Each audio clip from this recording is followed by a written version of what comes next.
So what is the blue line? I feel like you hear a lot about it. You see flags, you see bumper stickers and everything. But what is the blue line? And then second question to that is, are there other lines within the blue line? So first, what is the blue line? And then the second question of kind of, are there other lines within it? It's probably what you and other people think, but yeah, it exists. It's a code. You don't snitch on other police officers. You see another officer doing something, you look the other way. Hmm. Uh, I mean, it's such a loaded question. I mean, yeah, there are other lines. I mean, you have your command staff that's on a totally different level than the blue line. Command staff is anybody that wears a white shirt. So when you're in police department, LAPD's black uniforms, other police departments are blue uniforms, but no matter what command staff wears white. Yeah. So lieutenant, captain, all those people, right? Chief, Mm-hmm. lieutenant.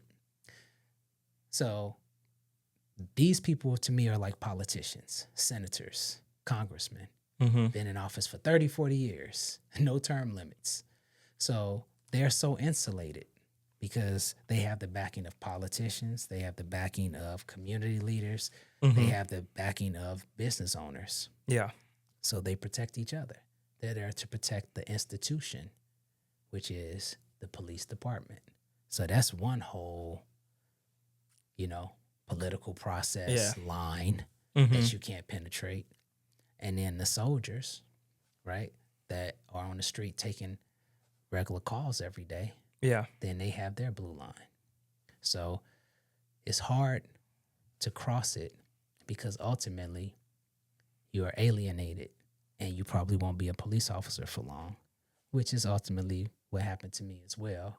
When people buy my book, they'll see that I had to go to the FBI and I had to report on officers that I work with because I arrested a subject.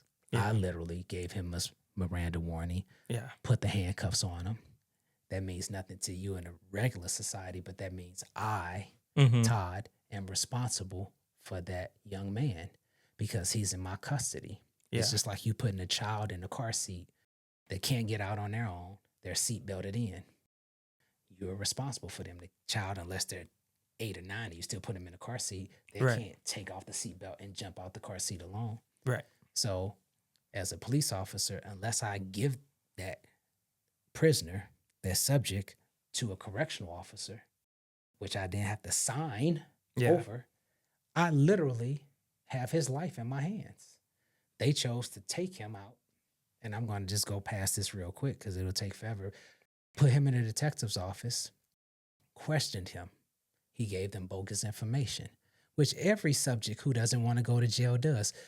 If I know I have warrants, Right. if I know that I'm in trouble, like it's laughable to me You're not gonna for tell on somebody to yourself. say, hey, I didn't do something that Yeah. I'm supposed to, take me to jail. Like I don't even understand the concept Right. of getting upset about that. It's like a man who cheats. Yeah. Are you gonna tell your wife or your girlfriend you're cheating? Right. Even if she sees you and says, I got you on video, you're gonna say, that's not me.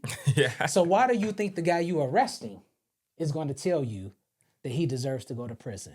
Right. They pay you Exactly. to find out Right. that he goes to prison. Right. So But you you so can't lazy be mad about it. that you want him to help you put him in jail. Yeah. I don't understand that.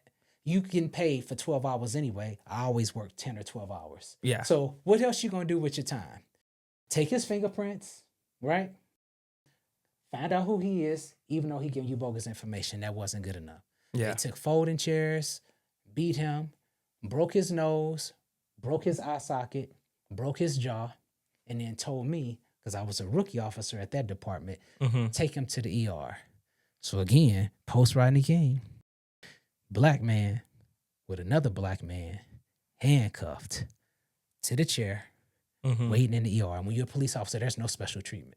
Like, I don't want you to think like, oh, when you're going to in the ER. No, Yeah. if I go in there myself shot, yeah, Right. preferential treatment.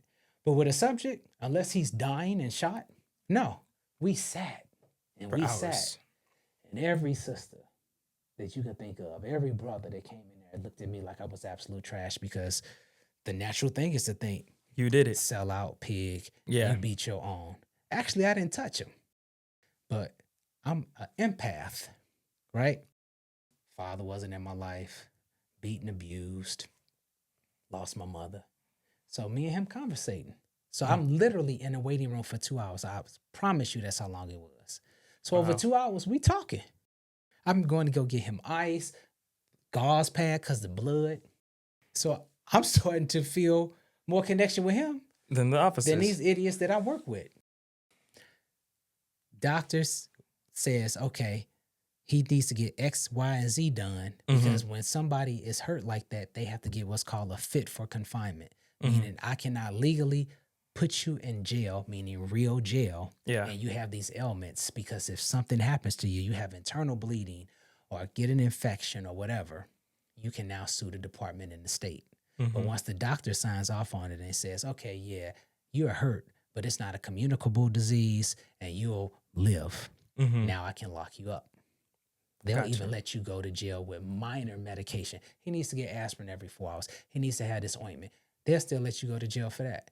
But if you have stitches and you have other things, they'll keep you in the hospital before they do that. After he got the aid that he needed, now we're talking 4 or 5 hours later. Remember, this is a 12-hour shift. I go back to the police department and sitting on the sergeant's desk, it's an entire police report stating what happened with the subject that I arrested Yeah. and how he got hurt. But I didn't write the report.